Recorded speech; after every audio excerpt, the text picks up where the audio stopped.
Welcome career coaching classes. विद्यार्थ्यांनो, auction ही कविता पाहूया. ह्या कवितेचे कवित्री इंदिरा संत आहेत. ह्या कवितेत सीमेवर लढायला जाण्यासाठी सुसज्ज झालेल्या जवानाला साऱ्या देशवासियांकडून केले जाणारे हे औक्षण आहे. औक्षण करताना मनात येणाऱ्या विविध भावनांचे वर्णन कवित्रीने प्रस्तुत कवितेतून व्यक्त केले आहेत. बच्चों, औक्षण मतलब होता है कि आरती उतारना.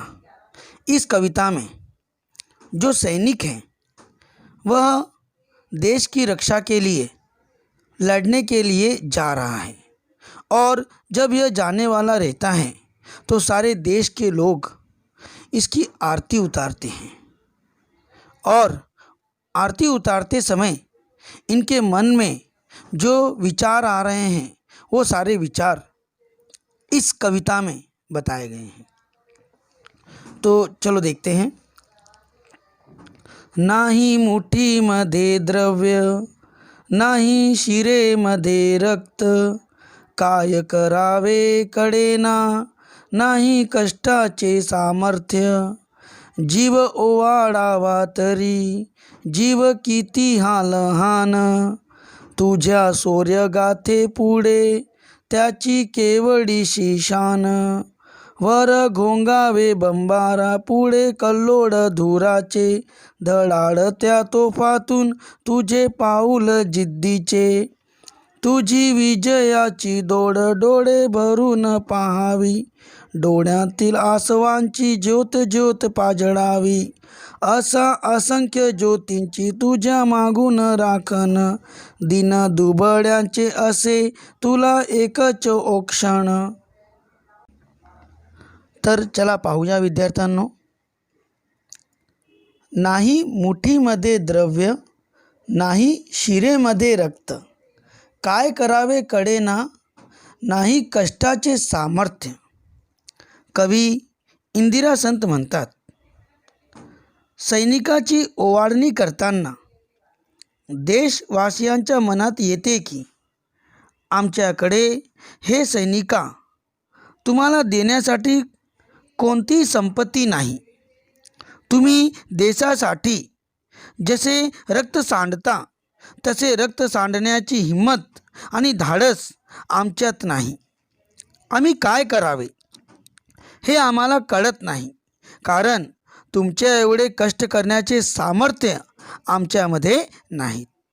मतलब कवि इंदिरा संत कहते हैं, ये जो सैनिक हैं यह हमारे देश की रक्षा के लिए सीमा पे जा रहा है, और उस समय देशवासियों के मन में विचार आता है कि हे सैनिक, तुझे देने के लिए हमारे पास कोई भी संपत्ति नहीं है, कोई भी दौलत नहीं है.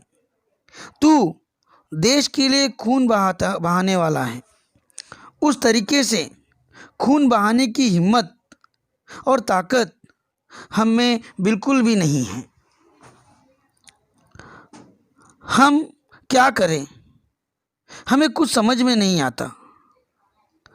तू इतना कष्ट कर रहा है और तेरे में इतनी हिम्मत है, वह कष्ट और हिम्मत हमारे पास बिल्कुल भी नहीं है. शिरेमध्ये मतलब होता है शरीर में. जीव ओवाळावा तरी, जीव किती हा लहान, तुझ्या शौर्य गाथे पुढे त्याची केवढीशी शान. मग कवी म्हणतात, तुमच्यावरून जीव ओवाळायचा आहे, तुम्हाला मदत करायचं आहे.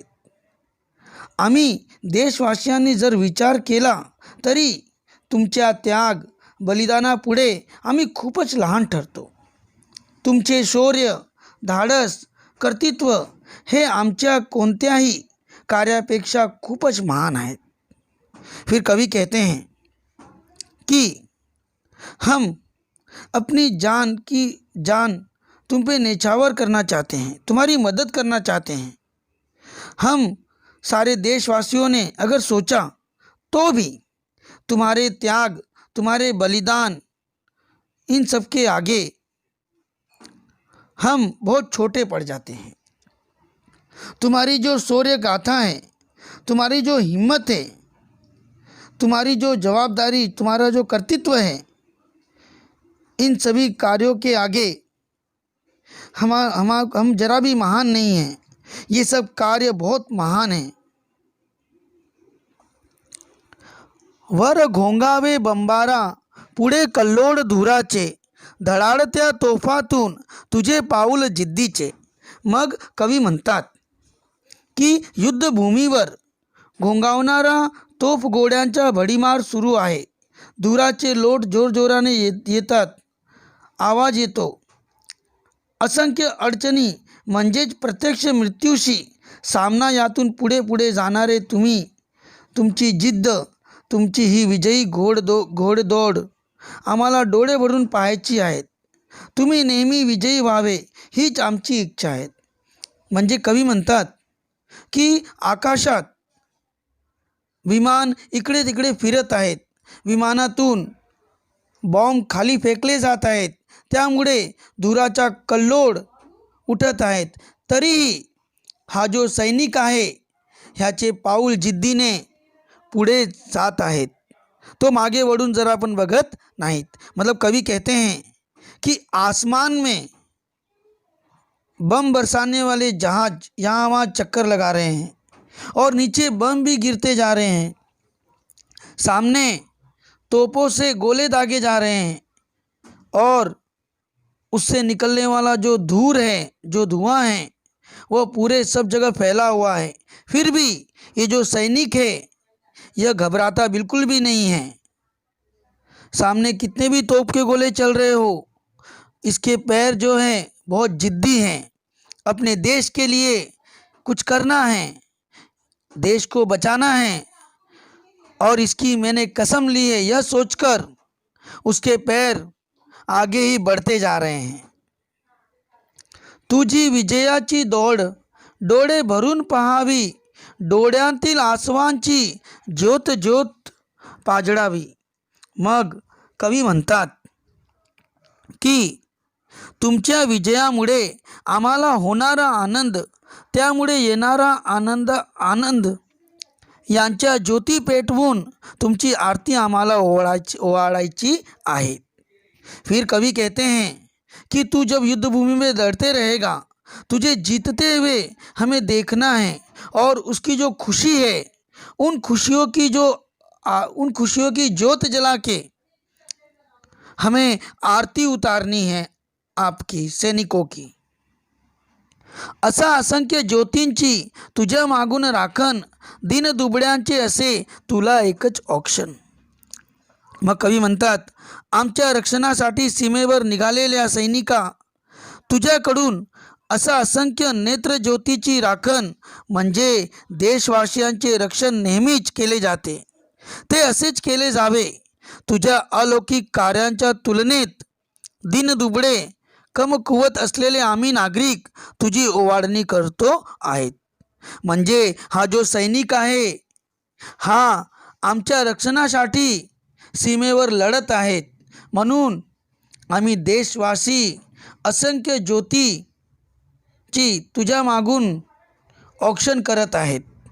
आम्ही भले दिनदुबळे असलो, आमच्यात सामर्थ्य नसले, तरीही ह्या ज्योतने तुझे आम्ही औक्षण करतो. फिर कवि कहते हैं कि हे सैनिक, तू देश की रक्षा के लिए सीमा पे गया हुआ है और हम असंख्य ज्योति को जलाकर तेरी आरती उतारेंगे. भले ही हमारे में इतनी ताकत नहीं है, हमारे में इतनी क्षमता नहीं है, हमारे में इतना सामर्थ्य नहीं है, फिर भी हम तेरी आरती उतारते हैं. क्यों? क्योंकि तू देश की रक्षा करने के लिए, हमारी रक्षा करने के लिए सीमा पे गया हुआ है. विद्यार्थ्यांनो, आता आपली ही कविता इथं संपली आहे आणि कविता पाहिल्यानंतर लाईक करा. बाय.